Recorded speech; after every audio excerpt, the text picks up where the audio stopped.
Well, hi and welcome back. Today's going to be a different video. I keep trying to do different videos. This video I'm going to call more of a design progression. So I started doing tomahawks probably 2 or 3 years ago.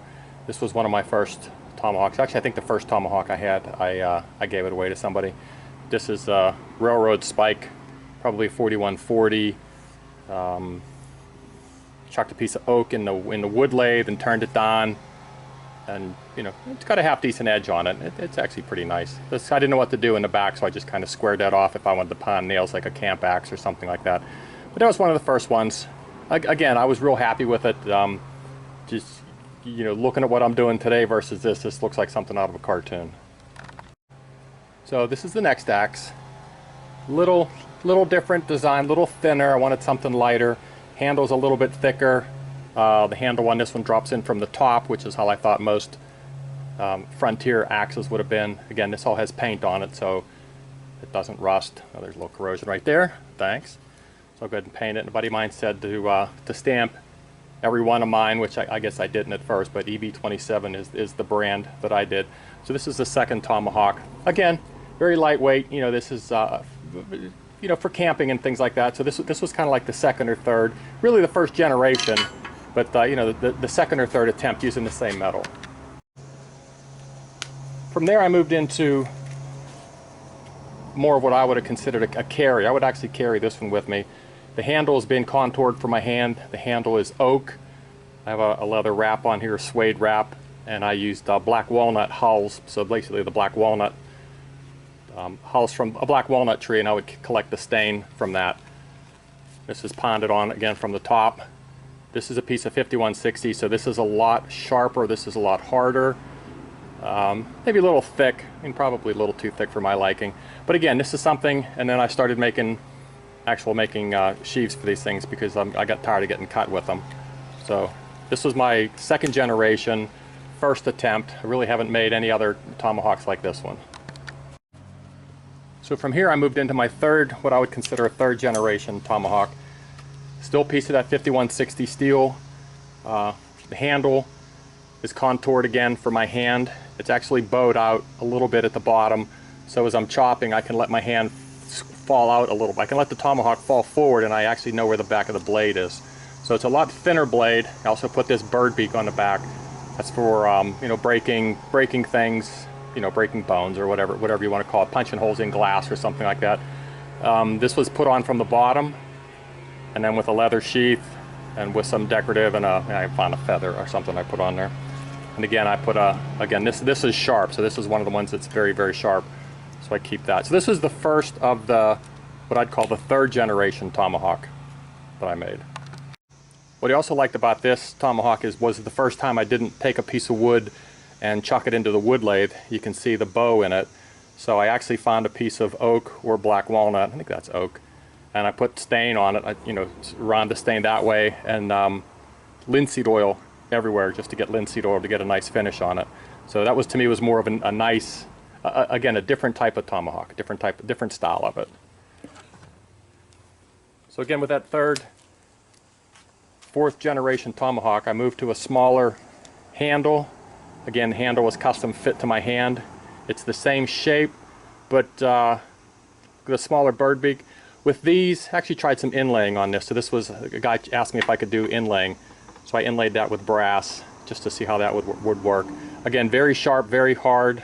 Blade's a little dull now because it's been sitting for a while. Again, everything gets wrapped with you know, leather and a little nicer, more snug sheath. So again, this is something you could throw in your backpack. You could camp with it. You could clean, you know, you could clean a fish with it. You break bone, you can do whatever you want to. So this was the next generation of tomahawks. So this is the next tomahawk in that progression. It's a lot more metal. It's a lot bigger. I mean, you can see how big the handle is. Again, it's contoured. So compared to this other one, you know, this again is more of a carrying your backpack. This is just to me, it's a monster. To me, that's a little too big. Wasn't exactly happy with the way this came out in some of the grinding, so I may go back and finish it. This was for a friend of mine at the fire department. I've got a bunch of other axes. If I can find them, I've given them away, so if I can find them, I'll actually probably put some pictures in to show the progression. Didn't do the stain as much, you know, so it's basically just, I think this was black walnut, so I just used linseed oil with this one, so I didn't really do any stain on this one at all. Again, this is these last four on the thing here are 5160, so it's very hard, very tough steel, harder to work with, but you know, once it's tempered correctly, this gets heated very, you know, till it changes phases, so the magnet won't stick here. And then this is quenched, and then obviously I heat this up with a torch and quench this. This I want to keep a little bit softer because it's a pretty thick piece of material, so that's not really going anywhere. This is one of the first ones where I split the this little piece of wood that goes down inside here, and I glued it so that that's not going anywhere. So this is all turned on with, all these are turned on then with a spoke shaver. So you start with a round piece of wood. I do put it on the wood lathe. I think you can see the center in there.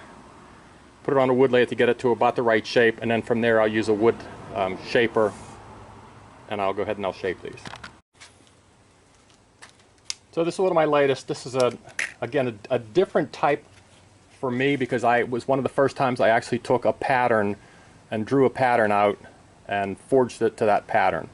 You look at some of these other tomahawks, you know, however it comes out, and at that point I was fine. I was fine with it. I actually like the way that kind of dropped down on there. So, but again, it's not like I designed that. That's just how it came out. So this one I drew out on a piece of paper. I forged it out. I laid it out, and the blade probably come out here, down to here, and then a lot of grinding to get to it. But it basically the same thing from the bottom, and then you know, the sheath, a little decoration on the sheath, something like that. You know, to keep that a little more decorative. But again, even you know, you look at the sheathing, even that's gotten better.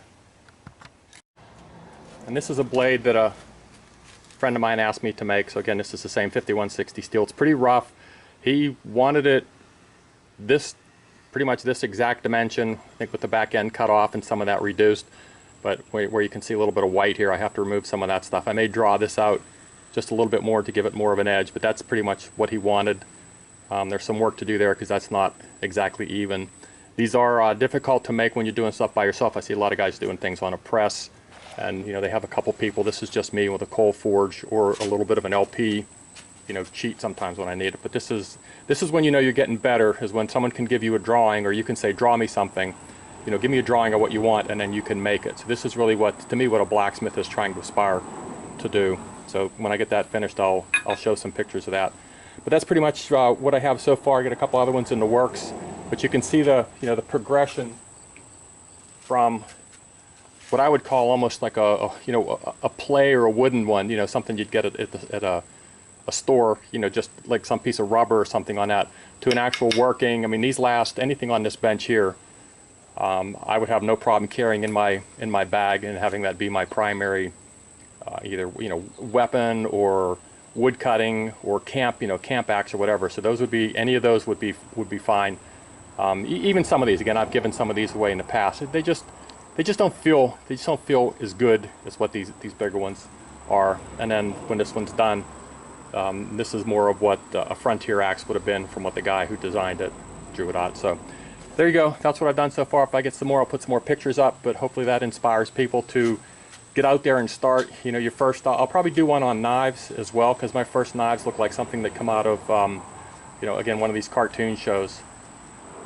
And they've progressively gotten better, and you know, not because I'm smarter, but because of practice. So you watch YouTube videos, and then you just have to get out there and try it.